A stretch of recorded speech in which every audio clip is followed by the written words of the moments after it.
Price Lord. உங்களுக்குள்ளே எது வாசமாக இருக்கிறது? நன்மையா அல்லது தீமையா?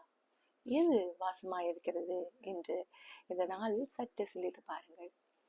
அநேகருக்கு பார்த்தோம் என்றால் நன்மை செய்ய வேண்டும் என்கிற ஆவல் மிகவும் அதிகமாக இருக்கும். ரோமர் 7:18 வாசிக்கிறோம், நன்மை செய்ய வேண்டும் என்கிற விருப்பம் எனக்கு இருக்கிறது, நன்மை செய்வதோ என்னிடத்தில் இல்லை.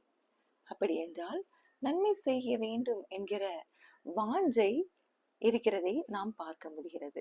நாம் கர்த்தரோடு இசைந்து இருக்க வேண்டும், யாருக்கும் தீமை செய்யக்கூடாது, அநேக நன்மைகளை நம்மால் முடிந்த உதவிகளை பிறருக்கு செய்ய வேண்டும், இப்படிப்பட்ட நன்மைகள் எல்லாம் நமக்கு தோன்றுவதுண்டு.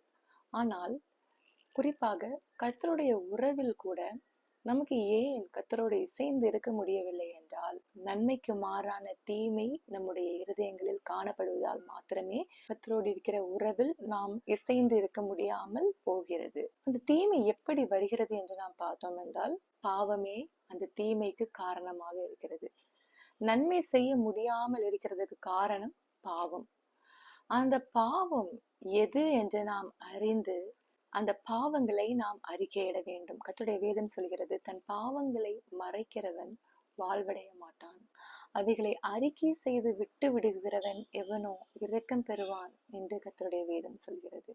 நாம் பாவங்களை மறைக்காமல் அந்த பாவங்களை கர்த்தரிடம் அறிக்கையிட்டோம் என்றால், நாம் விரும்பாத தீமையை செய்யாமல் விரும்புகிற நன்மையை செய்ய கர்த்தர் நமக்கு உதவி செய்வார். தடையாகி இருக்கிற பாவத்தை தகர்த்தெறிவோம், கர்த்தரை நோக்கி முன்னேறி நன்மையை செய்வோம். கர்த்தர் இந்த நாளை நமக்கு ஆசீர்வாதமாக மாற்றி தருவார். God bless you all. Amen.